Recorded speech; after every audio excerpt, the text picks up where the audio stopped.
Apakah kamu pernah berpikir, di era digital ini, betapa banyak orang yang rela melakukan berbagai hal hanya demi kepopuleran di media sosial? Mereka ingin menjadi sensasi, mencari perhatian, dan merasakan kebahagiaan saat konten mereka menjadi viral. Namun, ada satu hal yang sering terlupakan dalam proses ini, dampaknya pada diri mereka dan orang lain. Mungkin Anda pernah melihat video viral yang sebenarnya hanya mengandung konten yang sepele atau bahkan negatif. Mungkin Anda juga pernah bertanya-tanya apakah ada manfaat nyata dari konten semacam itu. Hari ini, mari kita coba memahami fenomena ini dari sudut pandang yang berbeda, menggali lebih dalam tentang bagaimana pikiran kita terpengaruh oleh konten yang kita konsumsi, dan bagaimana kita sebagai konten kreator bisa membuat perbedaan yang positif.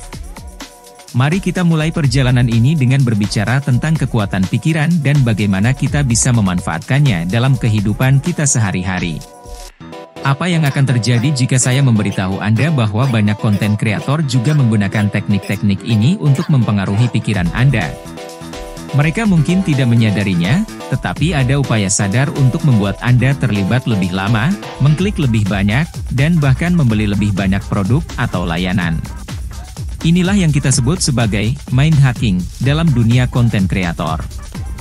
Jadi, bagaimana kita bisa membedakan antara konten yang hanya mencari sensasi dan yang benar-benar bermanfaat bagi perkembangan kita sebagai manusia?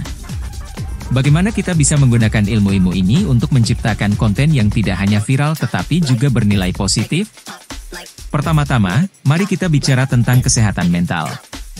Kesehatan mental adalah bagian yang sangat penting dalam hidup kita, dan sangat terpengaruh oleh apa yang kita konsumsi secara mental.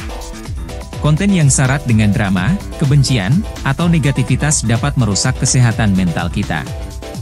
Di sisi lain, konten yang memberikan inspirasi, motivasi, dan wawasan positif dapat meningkatkan kesehatan mental kita. Sebagai konten kreator, kita dapat menggunakan prinsip-prinsip storytelling untuk membuat konten yang lebih persuasif dan bermanfaat. Selanjutnya, mari kita jelajahi konsep hipnosis. Hipnosis bukanlah hal yang misterius atau menakutkan seperti yang sering kita lihat di film. Ini adalah teknik yang digunakan untuk mengakses alam bawah sadar kita dan memengaruhi pikiran kita. Saat membuat konten, kita bisa menggunakan teknik hipnosis untuk membuat pesan-pesan positif lebih efektif meresap ke dalam pikiran penonton. Bagaimana jika saya memberitahu Anda bahwa Anda memiliki kekuatan yang sama untuk mengendalikan pikiran Anda sendiri? Anda bisa menjadi penonton yang cerdas, yang memilih konten yang memberi manfaat positif, yang menjaga pikiran Anda tetap positif, dan yang tidak terjebak dalam jebakan konten yang hanya mencari sensasi. Saat kita memutuskan untuk menjadi konten kreator yang fokus pada pengembangan diri dan manfaat bagi orang lain, kita juga memberikan contoh yang baik bagi orang lain. Kita bisa menjadi agen perubahan yang mengubah arah konten di media sosial menjadi lebih bermanfaat. Jadi, mari kita bersama-sama mengubah arah perjalanan konten di dunia digital.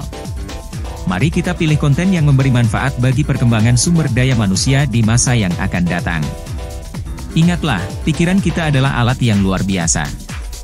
Jadi, mari kita gunakannya dengan bijaksana, untuk diri kita sendiri dan untuk dunia.